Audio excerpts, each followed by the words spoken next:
Welcome back to Sheboygan Stories Unhoused and Unheard. I'm Scott. Today I'm sitting down with Kathleen, and we're going to do something a little different today. We've recently hit over 500 downloads on this podcast, and that's just on one platform. That means that people are listening, learning, and sharing the stories of our unhoused peers in Sheboygan and beyond. To everyone who's taken the time to tune in, thank you. That support isn't just for us, it's for people whose voices that often go unheard. And because of that milestone, we wanted to slow down a little, reflect, and respond. And today we'll be answering real questions from our community and looking back at some of the conversations that got us here. The stories that shifted perspectives, challenged assumptions, and reminded us how human this crisis truly is. I had put a post out on Facebook earlier this week, end of last week, whatever it was, asking if anybody had any kind of questions that they would like us to answer on this podcast. And a few of you actually did ask questions, and I appreciate that. And if at any time you have questions or something that you would want addressed, by all means, drop me a message. Shoot me a message on Facebook, private message if you don't want it out there. I definitely won't put a name attached to it, but we can definitely talk about the questions. And so I appreciate that, and that's what kind of keeps us going. But before we dive into that, I want to remember why this whole thing started. Remember, we started this back in, March, whatever it was, of this past year. It's been a while. We started Pay It Forward. It wasn't just a program. It was a lifeline. It was neighbors caring for neighbors because nobody else would. And it's not that I don't want to sound like nobody was stepping up. There were people that were doing little things and acts of kindness and really getting out there. But they were still falling through the cracks. So we created, Kathleen and I created a place where people could be safe, seen, sober, and human and work on trying to rebuild their lives. And this podcast grew out of that same DNA. We want people to hear what homelessness actually looks like from people living it, not from headlines, rumors, or politicians. Heavens no. Every episode reminds us that homelessness is never one single story. It's 1,000 different paths, traumas, choices, circumstances, and every person has something worth listening to. And that was why we started this, and that's what prompted this. We want people to know what their lives are like on a daily basis. What can you add to that? What? I was daydreaming. That's all right. We're just talking about how everybody has their story and everybody has something worth listening to. What would you like to add on that? Well, they do, but you have to be willing to take the time and sit down and listen to them. And that's just it. Most people don't want to do that. No. I wish that every naysayer that we see on Facebook actually took the time to go and sit and have a conversation. I also wish that people understood when they comment on stuff and say, oh, I saw one of your homeless people downtown, and I asked if they needed help, if they needed something, and they said, no, I'm good. Everything's good. It's like, dumbass, do you not realize that's trauma response? Do you not realize that that's them protecting themselves? It's also humility. Right. Our peers are it's so easy for them to be taken advantage of. Like a genuine offer of kindness doesn't always come across like that to them, because 80 to 85% of the time that somebody is offering them something, they are taking advantage of them. It comes with a catch. Yeah, it comes with a cost. Oh, yeah. A really high cost. And they know that. They're familiar with that. And they're being taken advantage of. Or it lands them in very unsafe situations. Right. Or back down a path that they'd really rather not travel again. Correct. So for the person that asks them that and they say, no, I'm good, thank you. Why do you have to come out and bash and say, oh, they choose this, they're fine, blah, whatever your shit is that's coming out of your mouth. I've had a few people seriously have commented on stuff saying, well, they choose this life. They've chosen this. And and my retaliation to that usually is I challenge you to go downtown and find one person that actually chose that lifestyle. It's not glamorous, it's not fun, and it's not something that I don't think anybody actually chooses. Are there some that are content with where they're at? Perhaps. We'd mentioned that in a few previous episodes, and we'd mentioned that a few times at the center. People had come to us genuinely looking for help most of the time. There are people, as in any walks of life, that 5 years, 10 years down the road are still going to be in the same situation. And that's no different than our homeless peers. right. Did they choose that? No. But are they content? Are they okay with where they're at? Yeah. That doesn't mean they chose that lifestyle. So if you can find somebody that actually chose that, kudos to you. But we've been doing this for quite a while, and we know a lot of our peers, and I have yet to find one that has actually chosen this lifestyle. All right, so kind of jumping in, we had a few, like I had mentioned earlier, we had a few questions that had came in. One of the questions was, let's talk about how if you aren't with a church, you don't get help most of the time.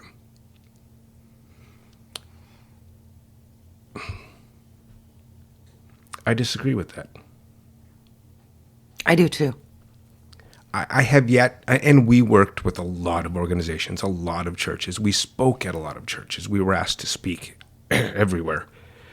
And we had a lot of affiliations with many organizations, churches included. I mean, really, like, if you look at larger organizations or groups that helped us the most, 99% of them were faith-based. Right. 99% of them came from a church or some type of religious affiliation. And I mean, I'm not faith-based. No. I was born and raised Catholic. Sorry, I didn't get to choose that. That's how I feel about it. Right, I'm right there As with an adult, that is my right to speak that. I don't. The church I grew up in the little town that I grew up in, the biggest hypocrites in town were serving communion on Sunday afternoon sure or were. Sunday morning. Anyway, I'm not faith-based. Not at all. Our organization was not Yeah, faith-based. our organization was not faith-based. And it was not faith-based. We were originally told when we started and when we were setting things up to be incorporated and going for our 501c3 that being non-faith-based would hurt us. Mm-hmm. We heard that from a lot of people, actually. Yeah, that we were actually told that it would hurt us. And I said, well, being faith-based, being something that I don't believe in, that is not for me, and trying to,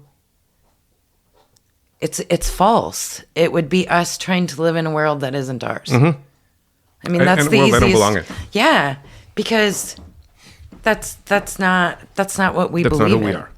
I mean, do I believe that there's a higher power, that there's something larger than us? Absolutely. What it is, I have no idea, but Yeah, absolutely. Absolutely.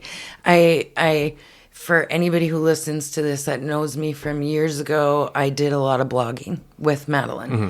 My life with Madeline. And I used to say in there all the time, I pray all the time to a God I know, to a God that I don't believe in. Right. I with all of this stuff with Madeline, but I mean, we're not faith-based. We had so many people from churches that came and told us that's why they loved our organization so much. Right.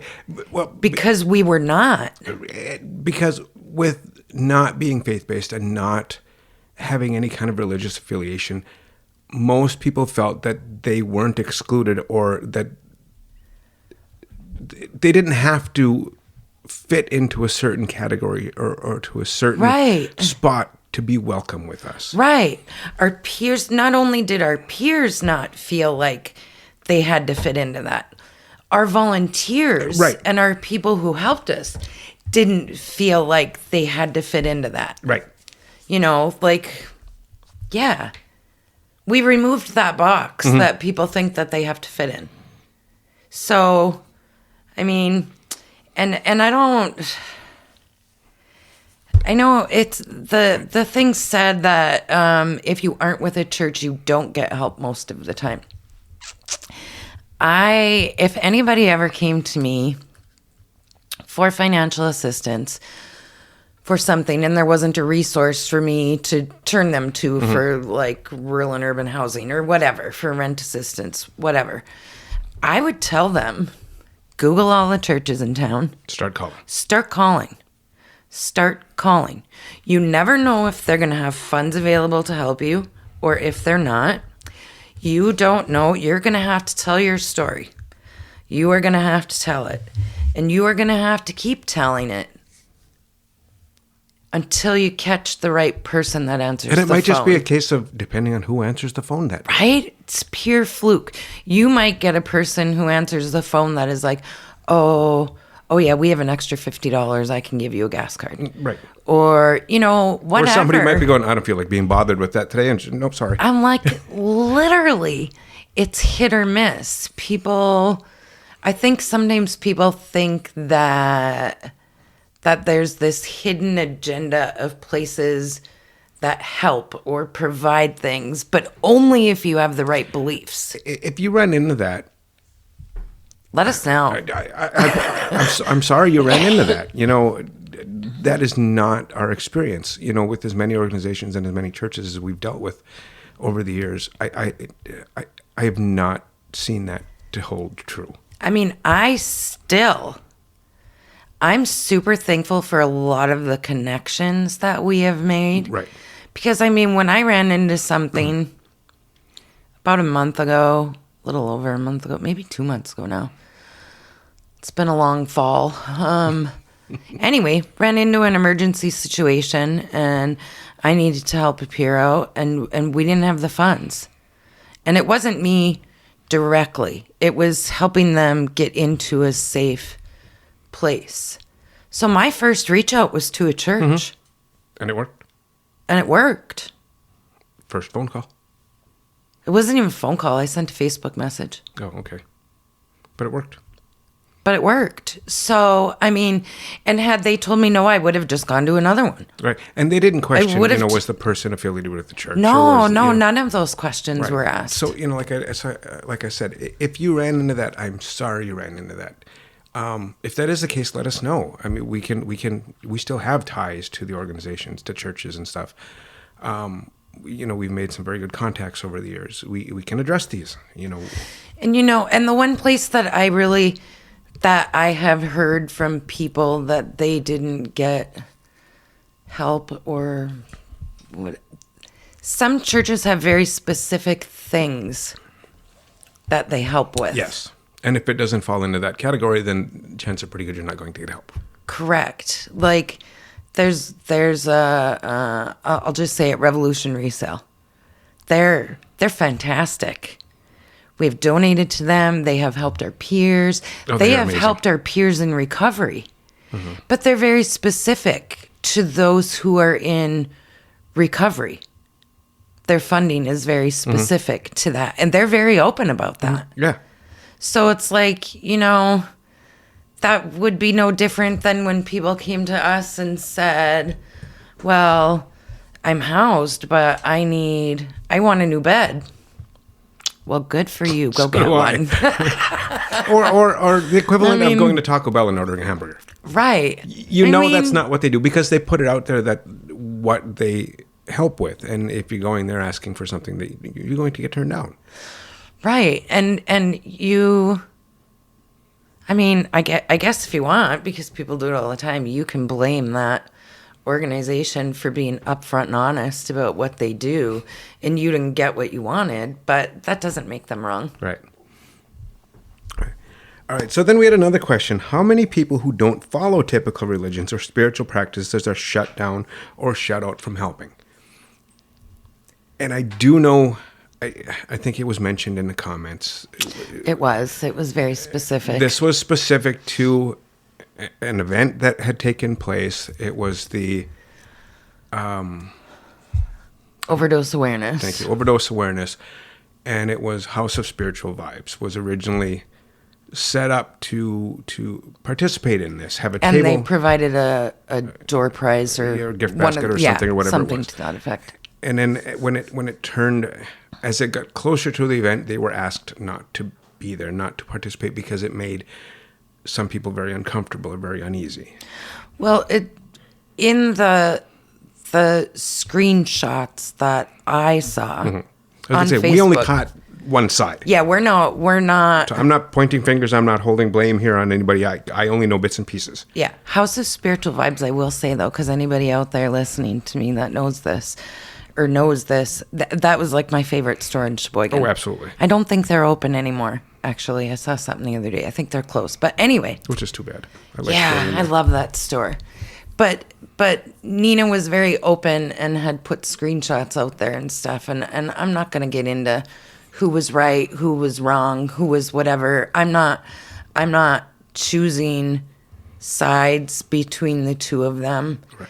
But the thing that I do have an opinion on, and trust me, I know opinions are like assholes. Everybody has one, but you don't always need to share. But I'm going to share because it was brought up. And that's what we're here for. It was brought up. It was questioned. I think that if that was the case, that the other religious churches, whatever, that had tables there, the ones that voiced their concern. That voiced their concerns, if that is all true, that they would not be in the same space as somebody else who doesn't hold the same beliefs or who worships in a different way. Mm-hmm. I think that's disgusting. And that's on them. If you have an issue with that, that's on you. That's not on you. Not on the organization. That's not on the business. Right. That's on you. I mean, I personally am gonna go for, and anybody who's been in our center knows this, I had all my crystals out. I would sage all the time. Mm-hmm. Peers would ask to be brought into the office. Because of all hippie voodoo shit. Where's your hippie voodoo shit? My hippie voodoo shit is nothing but, it was crystals. But crystals, they hold a lot of meaning and they hold a lot of purpose. Mm-hmm. And I worked super hard to make that a very inviting, very calming space. And when you're open to things, it's super calming. Mm-hmm. And I didn't have an issue. We had a volunteer for a while, Marion. I loved her. Our peers knew when she came in that they could ask for a prayer. Mm-hmm. And she would come in with her Bible, and they would, like, some of them would ask, is Marion coming this week? And I would tell them when she was coming, and they were like, oh, good. And they would do their prayer thing, and she would come in with her Bible, and she would read with them. Well, let me tell you, my crystal of an ass wasn't threatened by that. Mm-mm. I don't care. If that's what you want, more power to you. That's what they wanted, mm-hmm. and that's what she provided for them. Thank you. Or Fanny did when she was, mm-hmm. They could provide that. That's amazing. Right. I'm not threatened by that. I appreciate that. Marion wasn't threatened by my beliefs. Mm-mm. I mean... So if you are threatened by somebody else's belief, that, like I said, that's on you. Nobody who ever came into our center felt threatened by my Zen den. That was all Buddha and crystals and meditation music. It was the most amazing... And calm. Yeah. Like you walked in and every stressor that you had surrounding you just melted. It's like, wow, nice. Yeah. But, I mean, nobody ever came in and said, oh my gosh... This isn't, I mean, I know shit was set outside of there Oh, yeah, that's all right. by somebody, I don't care. I don't really care. No, it's all good. You can't do what we do what we've done, do what all these other places do. And worry about what people say. Right. And worry about what people say. Or what they think. Or judge the way other people do it. Right. Like, I always used to tell our peers when they would come in, like, if somebody at the warming center made them mad or offended them or whatever, or vice versa. I mean, because they would go to the warming center staff and employees or the library or Open Door or wherever if I offended somebody or one of our volunteers did. I'd been known to yell at You a couple know, people. they would go somewhere else. But that's okay. Mm-hmm. I mean, they all need to have a safe place to vent something. But the people volunteering and working in these places also need to treat people with dignity and respect. Yes. 100%. Yeah. And so far, so good this year. Yeah. We've heard nothing bad. Right. All right. We had another question. Another listener had written and said, why do we have money for police, judges, courts, jails, and prisons, but not for rehabilitation or mental health? And this is one that I really wish I had an answer for. Right? We've seen people go through the same cycle again and again. Homeless, police encounter, fines, courts, warrant, jail, release, and back on the streets. It's a vicious cycle. I will say, and I know Kathleen can back me up on it, we have an amazing relationship with Sheboygan Police Department. Yes, we do. There are a few that we had, I know that I personally exchanged words with. I had asked a couple officers to leave Pay It Forward at one point. I did not like their attitude, and I did not like what they had to say about our peers, so I escorted them out and asked them to leave. But most of the officers we've dealt with have been amazing, and they have built relationships with our peers as well, and they know how to handle them. They know how to deal with it and what needs to be done instead of just, okay, you did this, you're going to go back to jail. Most of the officers will try to work with our peers. And, hey, move along. This is, I know you're doing this. There's probably a few that they're just plain sick of dealing with. I get that. I get that. I also get that sometimes, I mean, let's be real. 3 hots and a cot. Right? I know a few people that have 3 done hots stuff and a cot. just to get back in there, just to get off the street. And they own that. Mm-hmm. They giggle about it when they say it. Because you get super tired of being outside and everything takes so much time. Mm-hmm. Progress is super slow. The housing lists are super slow. Warming center's not open for a month. Okay, well, if I get a disorderly, maybe I'll get to sit for 30 days for that. I'll get out just in time for the warming center to be open. Come on. Mm-hmm. Yeah, they know how to play the game. Right? Because it's their life. Mm-hmm. I mean, you say play the game, but it's their life. I didn't mean it as right. that, but right. yes. Yeah, I know what you meant. Yeah. But I will also say, with my life coaching certification, because I'll reiterate for one person out there who doubts my certification, mm-hmm. It is very real. Mm-hmm. And it is recognized by the International Federation of Coaches. So it's very real. It wasn't by an accredited organization. Yes, it was not issued for $1 off of some fucking the hours and hours and days and stuff that you put into it. Anyway, that's enough of that consuming my energy. I will. Okay, New Year's is rolling around in a month. Okay, geez. Yeah. So I don't know how many people make New Year's resolutions. I don't. They're a waste of my time. I don't do that. But say 20 people make a resolution to lose weight. Okay. The majority of those people aren't going to make it past day 5. Of the ones who make it past day 5, 1 year from now, only 2 of them will still be going on that healthy route. Right. Only 2. So say we did 10, 1 out of every 10. Yeah. So when you're looking at our center and we averaged during nice weather 35 people a day. Much more with colder weather. During the winter, it was 70 plus people a day. Yes. So figure a snapshot in time, so 70 people. If you go, we're talking 1 in 10, so you're talking 7 people. Yeah. 7 people out of those 70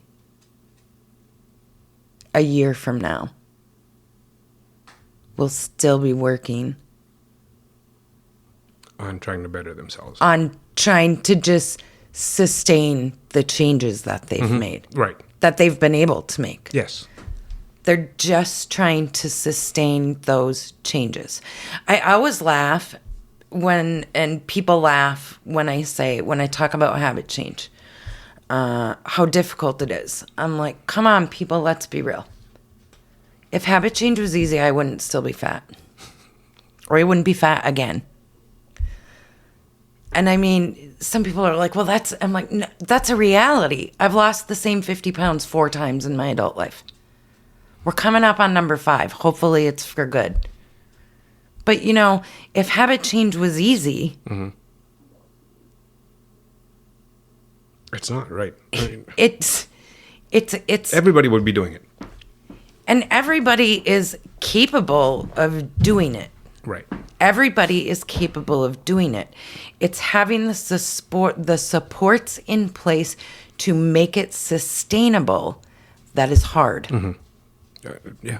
Like if I really sat down, I could sit down and tell you, sorry, this is upsetting, each like trauma that caused me to regain my weight.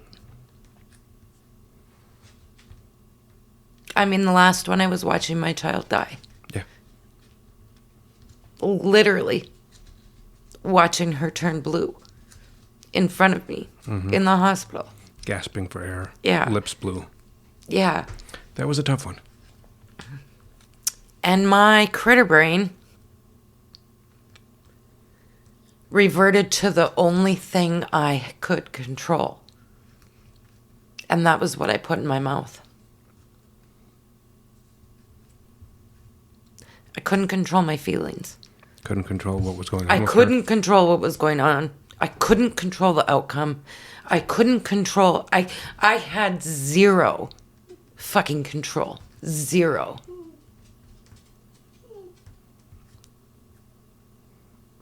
And I mean, people always say, well, you have this certification. Let me tell you, life coaches have life coaches. Therapists have therapists. Yeah, for a reason. I have both. I have both because I understand how our brain works. Right. And I'm married to a life coach, and my therapist is my motorcycle that's parked in a garage. Yeah. He listens like shit too, but you know. Yeah. So I've been told. But you know, so if I can go through all of that stuff, or we can, from inside of our home, where we have jobs and we have security and we have friends and I have access to therapists. I mean, I'll say I have an amazing therapist and she's on speed dial. I have an amazing therapist for Madeline and she's on speed dial. And we are super privileged and super blessed with that. So we have all of these things in place and utilizing all of these things. But yet I need to lose this 50 pounds again. Who the fuck am I to judge our peers Right. for what they're going through? Uh-huh. When you're in survival mode. I hold them accountable. Oh, 100%. There's a difference between holding somebody accountable and judging them. Yep.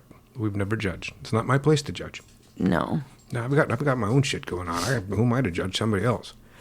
We had another question, kind of moving on a little bit. Has there been any progress finding shelter beyond Salvation Army or the Warming Center? Straight answer, no. Unfortunately, no. But that is why we have transitional programs and why they matter so much. If you remember back in episode 13 when I sat down with Kyla from Home Inc., you could hear the heart behind Home Inc. You could hear her passion in what she does. And then in episode 15, I sat down with Corvid, who lives at Home Inc. and is a resident there in living the program. And I got his perspective and what that was like. And so while there's no other shelters other than Salvation Army and a Warming Center, unfortunately, we do have people like Kyla who are stepping up. And we really appreciate that. Are they perfect? No. But they're proof that somebody's trying. Here's the thing. Anybody who expects any of these programs to be perfect we were far from perfect. Is absolutely ridiculous. Right. Because we are all human beings. We all make mistakes. We're all learning things every day. We were the only ones that were lucky enough. Well, and maybe Kyla, because that program is new. She'd be the closest to comparable. We got to make the rules. Mm-hmm. Right, I mean, other than our board, I didn't have to answer to anybody. To anybody else. So, but like the Warming Center, Salvation Army, Salvation Army, when we did our contracts and stuff with them, when they shared the amount of people they have space to with us, answer to is ridiculous. Oh my goodness. It's crazy. I don't play well by other people's No, rules. I just want to say, let's go to London. Right. You know, I mean, it's we got to pave our own way, which is a good thing. And Kyla's doing much the same thing because there's really no other organization like her right out there right now. So as much of a cool factor as that is that you get to pave your own way and you don't have to answer to somebody, there's an aspect to that too that truly sucks because you have no idea what you're doing and you do it the hard way.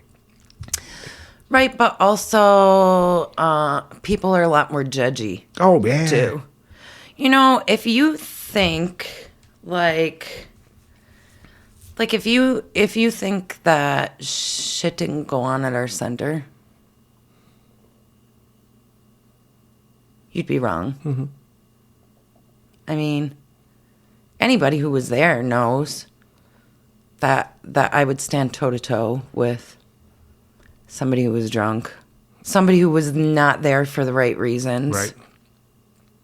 You know, if you told your drug dealer that you're hanging out at Pay It Forward, guaranteed I'm going to get in between that. Mm-hmm. Guaranteed. But it took a very short amount of time for word to spread around town. Don't bring that there. Mm-hmm. It's not tolerated. Don't bring that there.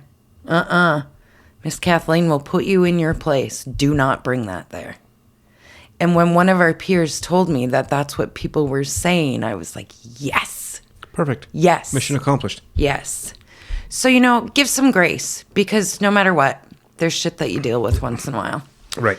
There's shit that you deal with at the Warming Center. There's shit that Kyla has to deal with. There's shit that Sober Livings deal with. Oh, always. And everybody deals with it differently, and some of it's publicly acknowledged, some of it's not publicly acknowledged. There's a lot of stuff that went on behind that at Pay It Forward or behind the scenes that nobody knows of or nobody ever will. Well, no, because we were able to deal with it ourselves. Right. And we don't owe anybody else an explanation. No, it was between us and our peers. You know, I saw that Kyla put a post out not long ago addressing some issues that were, I don't know, blasted by some angry person. Yeah. Or I don't know the whole story. Honestly, I don't want to know the whole story. I give Kyla huge kudos for taking the time to address those. Mm-hmm. But at the same time, why give it your energy? Because I would have been like, nah, fuck that. I don't have time for that. No, I got better things to worry about than that. See, and I've always looked at, even from like when I was younger, and I've always had the People idea are always going to talk. and the mentality that if they're talking about me, that means they're leaving somebody else alone. So let them talk. I don't care. I have nothing to hide. Nothing that I'm doing. Nothing that I'm doing is in secrecy. I'm going to put it all out there. You're going to see full well what I'm up to. And if you got something you want to say about it, have at it. I don't care. Well, and here's the thing. I don't see, or I never saw when our center was open or any of the things that we were doing. I never saw any of our naysayers or gossips or whatever. I never saw them trying to do what we were doing. Mm-mm. Or trying to help. We had one at one point that raised all kinds of stink about what we were up to and this and that we were just basically just a flop house hangout for people to come watch TV and this and that. So I invited him to come in and talk with me and kind of shadow me for a little bit, this and that. And he took me up. Well, kind of, sort of took me up on it. He came in. Kind of. Made it to, I think, the very first table where there was a bunch of people hanging out, sat there and talked to a few people for, 20 minutes? Yeah, but these were people that he grew up with. Yes. And never acknowledged my existence, never did anything, and then turned around and walked back out. And, and it boiled down to, I guess, I don't care what his thoughts were about what we did. Anybody that said we were a flop house or we were just there for people to watch TV or this and that, it is very clear that you had never walked through the doors and you were never an active part of what we did. That couldn't be further from the truth. And we've addressed this in multiple episodes, and I don't really think we need to dig back into. No. But I am gonna update numbers soon, though. Yeah, I've never cared what people thought, and as Kathleen said, huge kudos to Kyla for doing what she's doing. Just don't give the naysayers your energy. It ain't worth it. It's not worth it. Another question we had: is there anything recreational now that pay it forward is an option? Kind of funny that it's the question after we were just talking about not being just a flop house in a TV room or this and that. People hang out because Pay It Forward wasn't just a building. Right. We were community. We were family. Right. Everybody that walked through that. We had Crystal coming in and doing art and recovery. And we constantly had something going on. Always. And we were working on getting more stuff going on and more structured. And some of that had just started like literally the month we got our notice. Right. Yeah. We had so many different things that were in the works waiting to come through. Yeah, to just expand. And then we were hit with the, geez, we're closing your building. So, we were like, oh, no, don't bother now. Right. How quickly the world got turned upside down. Right. Yeah. That's why, like I just said, art and recovery with Crystal. She was episode 14. Her art and recovery program isn't just about art. It's identity, it's healing and dignity. She just took over. Because I had stuff in the works. Pay It Forward had stuff in the works. I was the one in all the meetings with the John Kohler Michael Arts Center. And that was done, those connections were made through the Housing Coalition. And our peers had artwork on display there. It was the most amazing thing. When Lonnie Hawley was here in late October and beginning of November.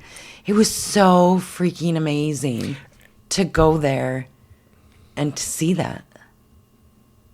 So amazing. And they worked on stuff at the community cafe and with Lonnie. They had an entire little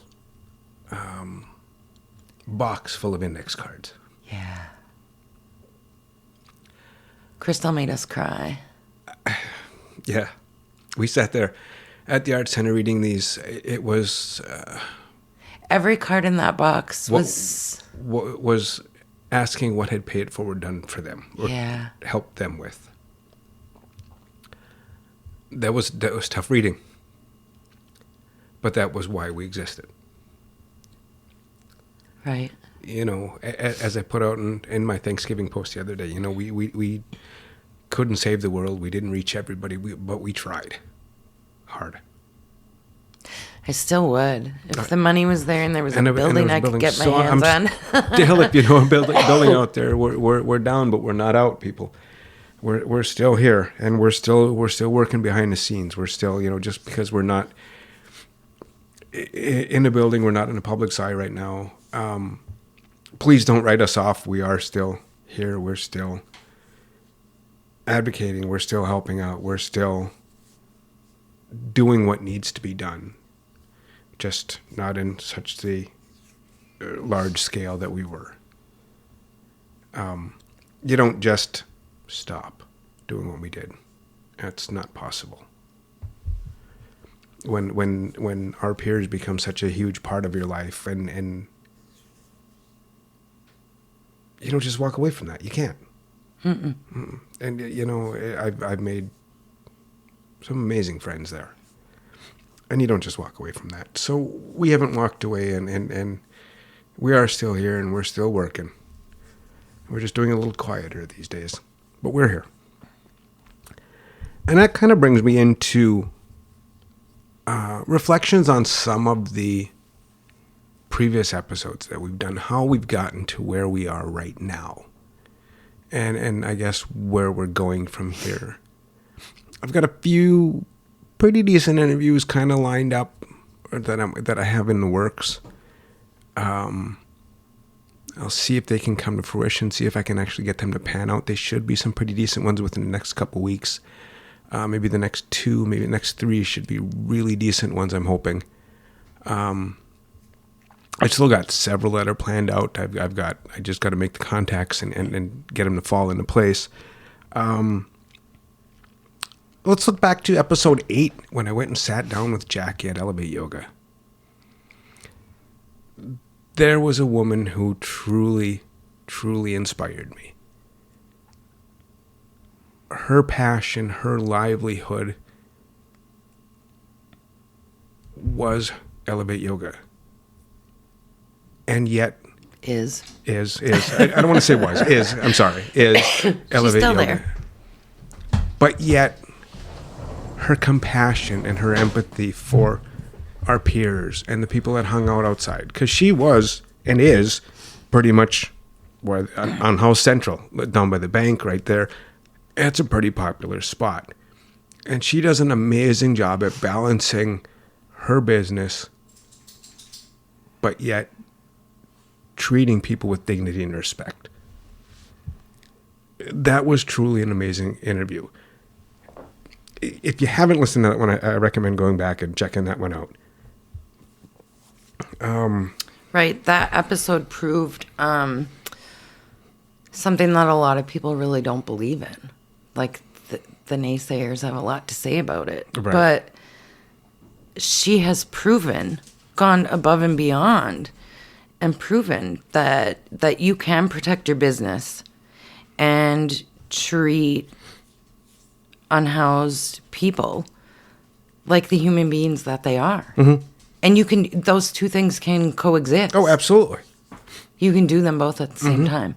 And she used that to educate the people that walk through the doors. Right. Because chances are pretty good they saw somebody sleeping on a bench outside or in an alley between her place and the bank. And where some people may have been intimidated by that, she used that as a resource, as a tool to educate people. To say, well, yes, but, I know these people, or this is why they're there, or this is what we can do. And, instead of judging, say hi. And she was amazing with that. Looking back to episode 9, when I talked to Pastor Ruth over at St. Luke's United Methodist Church, I have to say that was truly just a fun interview. That was Pastor Ruth's, her energy, her ambition, her attitude is contagious. It was truly a lot of fun. I did say, totally off topic, but when she did the memorial service for Michael. Oh, you're right. Our peer who lost his life to overdose in our center. Pastor Ruth was nice enough to do a memorial because he was their peer also. He was at the Warming Center. Anyway, I left that service and actually said, if I ever thought about going back to church, which is funny because I just don't, I would probably go to her church.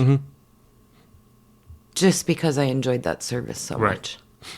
And just her attitude, her mindset, her... Yeah, she's very, very welcoming. Oh, very. Very welcoming. Very, you know... And she's very real. Oh, yeah.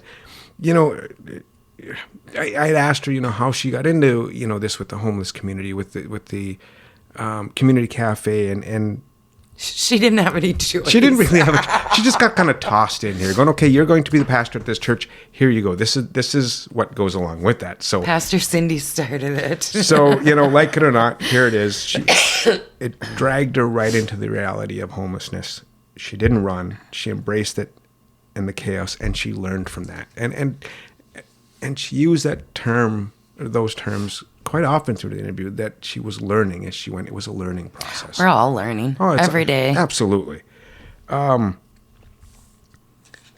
know, and another way, you know, if you haven't listened to it, I mean, check it out. Truly incredible to sit and listen to her and to sit down and talk to her. Episode 10, when we came out with the painful decision to officially close Pay It Forward. It was originally, we talked about dissolving the nonprofit. And that's what the podcast episode was. We had come out and we said we were going to dissolve the 501c3 and we were going to completely just stop and walk away. We did realize at that point that may have been a little harsh. That may have a little been, you know, little quick to decide that. We came back shortly thereafter, I think within about a week or so. Well, there was nothing quick about it. No, to the general public, it may have seemed very quick.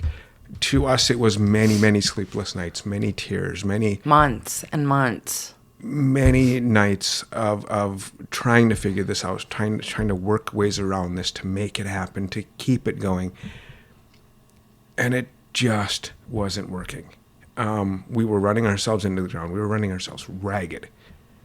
And with no end in sight. Nothing that was going to change that in any immediate future. So the only thing at that point that we saw was we needed to shut it down. We needed to step back, take a breather from what we were doing. Yeah. Recoup.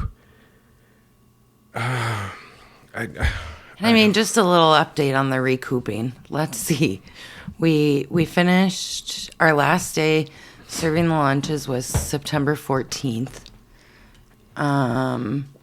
After that, we had mountains and mountains of stuff to give away to other organizations, to the community. A lot of it was to make sure, I mean, I'll be honest, 90% of our stuff, the significant items that are needed for our peers and that were donated, and they went to the Warming Center and the Transitional Housing Unit. Because we knew they went between those two places. Because those would be the places that would benefit our peers the most. Yeah, direct access to our peers. Because Kyla not only runs the transitional housing, her and her husband do street outreach. Yes. I mean, they're out every night doing street outreach. So that was the easiest way to have those things accessible to our peers. Because even though the Warming Center wasn't open, then the community cafe's open, and that's now run by the Warming Center. And some of them went to Jess and Mary, too, because they're the ones doing the Sunday lunches. Yeah, Jess and Mary were our volunteers. They continued the Sunday lunches. They continue. They now have Serving Hands. It's a group that they have on Facebook, and they do the Sunday lunches, and they do lunches at Tamarack, lunches at Park Plaza. They do monthly things or weekly things, and so they're still out there doing those things. You know, I've been contacted about the hats and mittens and scarves from some of the individuals who came last year and put them out. The hats and mittens and scarves, the ones that were all bagged and ready to go went to Jess and Mary. They will get them out. Yes. They will get them out. There are literally thousands. Right. So they will be out. I probably gave them 30 plus garbage bags full of already bagged hats and mittens and scarves. So they're going to take care of those. And I did see an organization had put some stuff out in City Vintage and Thrift put some out before this round of bad weather. Thank you. We love that. Thank you, City Vintage and Thrift. We also gave a ton of the hats and mittens and scarves to the Warming Center, the community cafe. Direct access. So they will have them out. I mean, if you need something, go there and ask. They have them. They're for whoever. That's why they go. That's why they're there. So we gave them to accessible places. And some people have asked, well, why didn't you bring them to your house? Because I don't want all this stuff back at my house. No, you know how long it took me to get rid of all that stuff out of my house? Holy Jesus. I don't want all this stuff back in my house. We're finally starting to get our house back. Yeah. We need to just breathe for a little bit. Took over my basement, my garage. Yeah. I when we first closed, I stayed super involved in a lot of things. I was still showing up at a lot of meetings. I was still having a lot of say in a lot of things. But that didn't give you the break that you were intending. I was literally getting nowhere. I was getting nowhere. Because then I found myself questioning, like, yes, I still want input on this. Yes, we still exist, but how do I want our presence to show up? Right. And I'll be honest when I say I don't know right now. Right. And that's just it. I don't know. We're at a point of lots of unknowns right now. Yeah. I don't know. So I took a giant step back, and I just want everybody to know not all of that was controllable. I had said, after a crazy busy October, taking care of storage units and all this other shit, that was brutal. that I was going to have a no November. I was going to say no to everything. So the weekend of November 1st was chaos, like constant. Yes. Like that Saturday, we presented on a panel at the library for Sheboyzine, however you say it. We did that. We dealt with some stuff that at was the way cool. Transitional housing that I prompted. Yeah. It brought on self-inflicted. Yeah. We can leave it at that. So I dealt with that, and then we had to go to the art center because Lonnie was there and all of our friends' artwork was out. So much for no November. And then I went back to the transitional housing to help with, and I'm sorry I'm laughing now. Well, we kind of were laughing then too, but not at all of it. Because you kind of have to laugh because what else can you do sometimes? Right. And then the weekend after that, I had like 2 things going on that week while Madeline was in school. Because then that Monday, Nana, our main respite worker, our Madeline's savior, had hip replacement surgery. So that left us without our main source of childcare. Mm-hmm. And she's still out. So a lot of things that I counted on her for that I couldn't do without her, she needs healing time. So I don't have all of that freedom. And then Scott got sick, took him out. I missed an entire week of work. Took him out, missed a whole week of work, shared it with Madeline. She missed all of a week from school and from work and whatever, and Scott's going back to work on Monday. I did last week. I got my 2 days in. But over this course of 2 weeks, you're going back to work on Monday. Madeline's going to school on Monday. Full time? Yes. Full days? She's going full days. Knock on wood. That works out really good.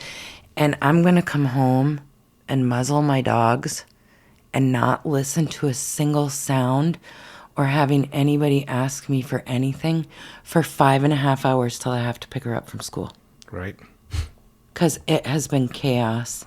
And anybody who knows me knows that I need some quiet time. Right. And we've still, like in the background too, other stuff. I've recently got back into a band, which was really cool. I got back into back in. I mean, I still do my solo stuff, but I got back into an actual band because we'd gone out and seen a band and kind of gave me the itch again. So back in a band. I am on the board of another nonprofit in the organization. So that kind of keeps me busy a little bit. Right. The nonprofit is Mackenzie's Mission. If you want to check that out, the website. Amazing organization. So we're staying busy. We're staying... You know. Right, and I love to go help out at the transitional housing and hang out. Yeah. That's like... And I need to go to the warming center, but they just opened in November, and we'll give them some time to breathe. We just heard how my November's going so far, or went. So, I want to go there and spend some time, whether I just go hang out or I hit them up on the volunteer list, or I'll be there. But see, I just sidetracked us 8,000 ways from that's all right. Sunday. All right. So that's just a little bit of like where we've been, what's been going on in our world. We talked a little bit about Crystal and her art and recovery. Yeah. Corbett and his perspective on the transitional housing, on how amazing of a program that is. And, you know, again, huge shout out to Kyle and everybody that's Kyle and her hubby mainly running that program and the amazing things that they're doing. Your peers that are staying there truly, truly admire you for the work you're doing, and it shows. So keep that up. That amazing job. You know, each episode reveals something different. We don't get into law. We don't get into it's not about the policy. It's not about the politics. Nope. It's just the people. That's it. It's just the people. And that's pretty much how we've operated. Mm-hmm. That's it. It's always forever. been about what we can do for the people, not about anything else. It's not for the kudos, not for the accolades. It's just hey. Right? I always tell people I don't discuss politics or religion. No. I don't. I don't want to. We kind of discussed both of those. To some extent. But, you know, every story is a reminder that homelessness isn't just tents, sidewalks, or shelters. We like to bring the perspective that it's relationships, identity, trauma, recovery, relapse, second chances, community, and hope. I mean, our peers are family to us. And always will be. Absolutely. Absolutely. I mean, one of them just joined us for Thanksgiving dinner. Yeah. Because they're family. Right. Some of the family. People that come in here, you know, everybody comes into your life for a reason. You know, and I've said this for years. People come in your life for one of two reasons. One, either it's for them to change your life or for you to change theirs. And a lot of what we've done, a lot of what we've worked towards, what we've tried to accomplish, I know has impacted a lot of lives. I know has changed a lot of lives. But it has truly, truly, undeniably changed mine. Absolutely. You know, in ways that I don't know, I can never repay. We hear our peers a lot. We just had one the other day. Kathleen got a text. Yeah. The text was simply, "Thank you for saving my life."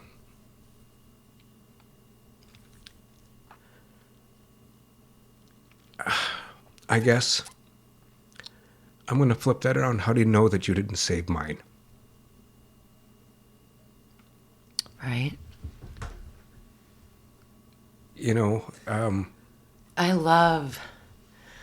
absolutely love to watch him in such a good place. Yes, yep. And I appreciate him for everything he's done, and all of our peers for what they've done for us. Right. So I guess on that note, you know, not to leave on such a somber, you know. Sorry, and he shared his cold with me, asshole. You know, I'm such a nice guy. I shared it with her. So thank you to everyone who's asked questions and continues to ask questions. Even the uncomfortable ones are necessary. We cannot fix what we're afraid to talk about. If you're listening, keep listening. If you've learned something, share it. And if you've lived this, reach out. Your voice matters more than you know. Remember, keep your heart open and pay it forward.